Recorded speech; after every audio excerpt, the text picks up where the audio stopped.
Thank you for having me on your stage today. I will be going through some slides. I will be quick in my presentation. I was asked by the organizers of this beautiful event to share some facts and some information about the Balkan Peninsula and the e-commerce that is happening in the region. Most of the information that you can find online, I'm not going to share because, yes, we all know that the Balkan region is divided on two areas. One, which is the countries part of the European Union, and the other part, which is the so-called Western Balkans, which are not part of the European Union, and there are some different rules applying when we talk about cross-border e-commerce and any kind of commerce there. But I decided to share some data from a recent study, recent survey that we did in the past 2 months. Some of the information that you will see is not new for you. Some of it, I'm sure, will surprise you a bit. And at the end of the presentation, I would like to make a link to a panel discussion that we'll have later on today with some businesses from Greece and Bulgaria. And of course, I will give you the opportunity to see where you can take part of the survey. You can go through the survey. The survey, by the way, is in Greek language, so for you it will be very easy to participate in the survey. So first thing that we saw doing our survey, and most of the information, by the way, is coming from Croatia, Bulgaria, and Romania, because the survey is still ongoing in Greece and Hungary, is that our market is growing kind of in a good range, because almost 40% of all companies participated in the survey, conducted the survey, are saying that they have an increase of over 20% for the last 9 months. From one point of view, this is good. Our markets are growing. But from another side, this is not so good for the local businesses, because the market is becoming very interesting place for a lot of businesses from Central and Western Europe, and of course the Chinese platforms. So you will see that I will bring your attention to the cross-border topic in several slides. So it depends on the way you see the information. From one side, the market is growing and this is something good for us, but from another side, it's not so good because a lot of competitors will come soon. 70 million people, this is the total number of people that are in our region. Usually, when we talk about our countries and different markets, we say, okay, Greece is 11 million, Bulgaria is almost 7, Romania 21, and so on and so on. But in general, in total, the population of the Balkan Peninsula and the Balkan markets is, as you can see, 70 million people. And this is also, from one side, very good because it's not so small market. And from another point of view, not so good because, as I said, the companies and big e-commerce players from Central and Western Europe are already seeing this number. They know this number and they're looking for solutions to get on our market as well. What these 70 million people are looking for? First, low prices. The price of the products are becoming very important factor influencing the buying decision of the customer. The second thing, fast delivery. I can tell you that in Bulgaria, if you order something by 3 o'clock today, you are expecting to have it tomorrow morning. I know that in Greece it's pretty much the same. Of course, not the same for the islands where you need several days to receive your package, but this is pretty common thing.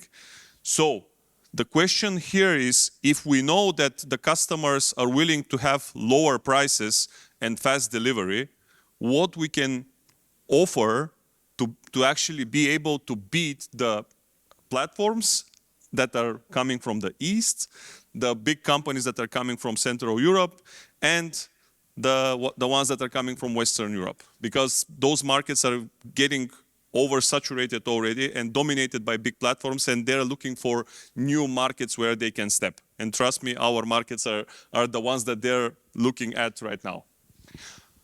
I can tell you one other fact. which is not from our survey. It's from a survey done by eShopper Barometer. It's a French company that is doing this survey. 63% of regular eShoppers have already bought online from foreign websites, meaning that 63% of the Greek shoppers are buying from Bulgaria, Romanian companies, or Romanian companies are buying from Bulgaria, Hungary, or whatever.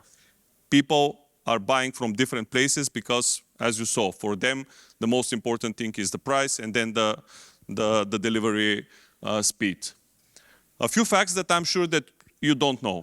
56% of the e-shops in Bulgaria are not selling outside our country.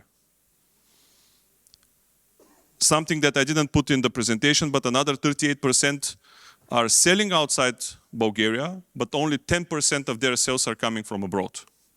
Similar situation in Croatia. Only 42% of Croatian businesses are selling, they're not selling outside Croatia, and another 38% are selling only 10% of their, they're sending only 10% of their packages outside Croatia. Meaning that a huge percentage, and as I said, I will repeat it once again, we don't have the data from Greece, Romania, and Hungary yet because the survey is ongoing in those markets and it will be ready in a couple of weeks.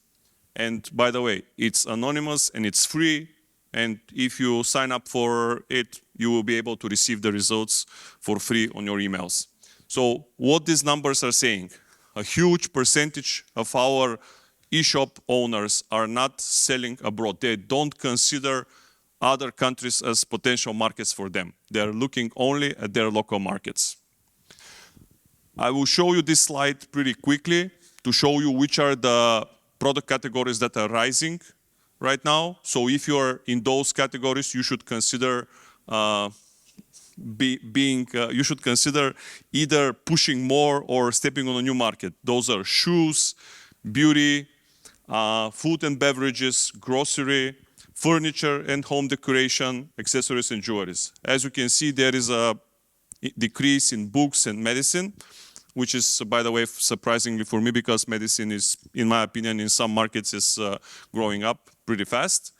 On the next slide, I would like to quickly show you which are the generations which are buying the most from internet. I'm sure that it's not a surprise for you that the Gen Zs are the ones that are dominating the internet right now. And it's not a surprise because, as we know, those guys born between 1997 and 2012 are actually born with their tablets and phones in their hands. So for them, it comes naturally that they're buying stuff online and they're pretty active online. Why I'm giving you this information? Because in my opinion, knowing that almost 61% of the buying population is from Gen Z, dictates how you manage your packaging, how you address your message, how you do your marketing, how you design your website, and everything that is considered communication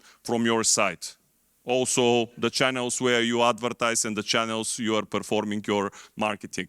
I will give you an example. My son is in the Gen Z area. He's born in 2009, and he's saying to me, "Daddy, I'm only going online for Facebook once per month just to see what you are posting. And to be honest, I don't understand this platform at all." And I'm like, "What? You don't understand? It's Facebook. It's very easy. You just slide and see stuff." And he's like, "I don't know how it works. I don't understand it." So if you are now trying to sell something on the Gen Z through Facebook, it's not happening at all. Last few slides, and this is the link that I told you about that is going to connect my presentation with the panel that we have later on. If you're going cross-border, which I really want you to have in your mind for the following months as a step that you should take in your business if you're not doing it yet. And take those 3 tips as super important because they will, for sure, they will help you generate more sales and make your business grow. Find a local partner. This is something very important. But finding a local partner doesn't mean just having somebody that will translate a little bit of your content or help you adjust something on your website. A local partner means somebody that help you understand the market. So for example, if I'm coming to sell something in Greece, I will call either Vasilis, either John, so they can explain to me what is happening on this market.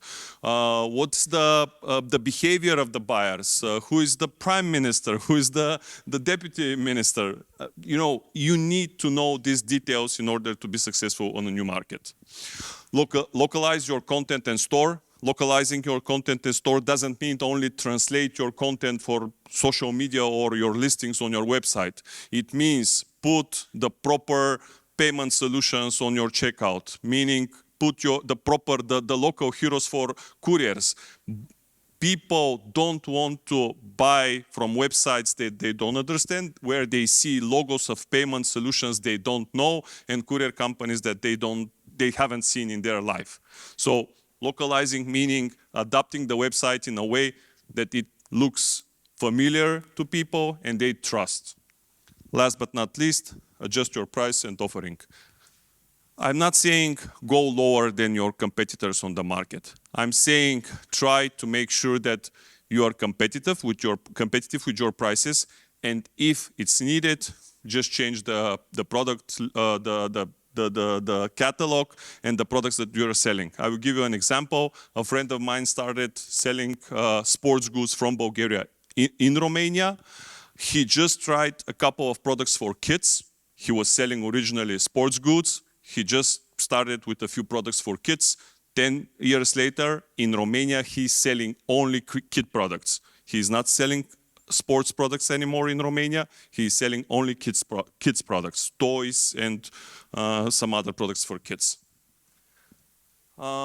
Here you will see a QR code, and I will be thankful if you scan it, because it will lead you to our survey, which will help us generate more information for the survey. As I said, it's anonymous, and the final report will be free for everyone. So please scan it. eCommerce and Digital Marketing Expo is our partner for Greece, and they're supporting the survey. So most probably, most of the information that we'll share with media will be through them in Greece. So I'm pretty sure that you will find the survey results later on and our report. And last but not least, you can get in touch with me via LinkedIn if you need any additional information, if you want to ask me anything about the Balkan markets and the e-commerce topic in general. Thank you very much.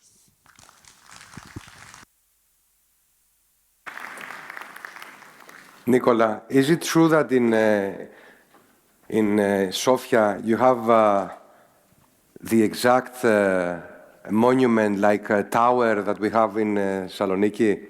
You've seen a tower. The white tower? Not the white tower, with the antenna. The antenna? We do have it in Vitusha on the mountain. There was a friend of mine yesterday in Bulgaria for some awards in Kiko, Milano, something. And he sent me a picture with something like this, because I told him I'm going to Thessaloniki. Yeah. And I thought he was joking, but he was not joking. You have it also. Yeah. It's actually a TV tower, if I'm not mistaken. We have an Eiffel Tower in Greece also. In Filiatra. Okay. You know.